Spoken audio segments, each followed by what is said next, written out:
Okay, this is my second attempt at uploading about myself being I guess some people call it a private donor. But in addition to that, I'm also a sperm donor at an actual sperm bank. And with that out of the way, I passed a multitude of tests and actually had to write an essay or two about why I'm doing it. Had to share my credentials. I have a master's degree. Um, 6'1". I'm located in the Raleigh, North Carolina area, but I'm willing to travel. Um, I do offer free donations depending on the circumstances, but um, not all donations are free. Especially if travel's involved, I'm not going to travel anywhere unless it's covered. But I'm trying to make sure I don't leave anything out. Yeah, I have 3 kids with my ex, who I'm actually involved with, and what else? But oh yeah, that's what I did in the last video, and I think I'll do it again. If you are interested in private donors, there's several Facebook groups. I don't know about any of the other social media websites or apps. Um, the Facebook group is the one that actually I've got the most recipients from, and I recommend it, but you really have to do your due diligence, as they say, with when you're selecting a donor, because there are scammers. And the way you avoid that is try to find a donor who has references. I have several references.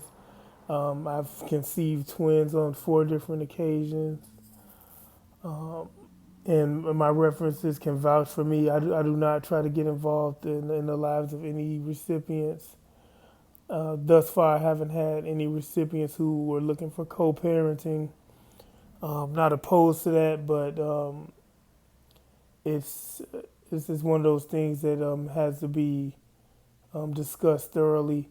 But yeah, just make sure that you when you select your donor from a group, make sure they have references. Make sure they have STD testing, and that's not a problem for me because since I donate at a sperm bank, tested frequently by them once a month. I would say that's what the average is. It all depends on how many samples you do per month. But in addition to that, I also donate blood. So and I'm checked through my doctor also. So I'm checked, nearly every month of every year. I've been doing this since 2021.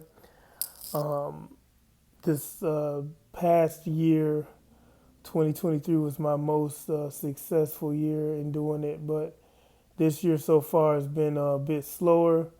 But yes, I'm located in the Raleigh, North Carolina area.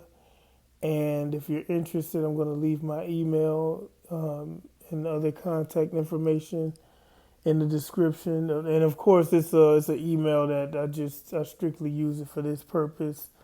Um, and I try to conceal my identity as much as possible because there have been horror stories where recipients try to go after donors for support, which if you're trying to be if you don't have a co-parenting agreement that it includes that, it's a good alternative to the clinics, but there's a lot of risk involved. But yeah, I think I covered my bases in this one. Um, Again, if you are going to look for a private donor, just whatever group you go into, see if you can get references, and also see if they'll actually FaceTime you or just do some sort of communications, like and establish. Just see if this individual is really a donor, because the groups I'm in, occasionally somebody gets scammed and then they try to tarnish the whole group, but they didn't do their due diligence. And it's just like anything else. If something looks good, too good to be true, it probably is. So always keep that in mind while these motorcycles are loud. Um, but yeah, that's. I think this is a good place to conclude the video. And yeah, if you're interested, again, I'm gonna leave some ways to communicate with me in the description. And yeah, thank you for watching.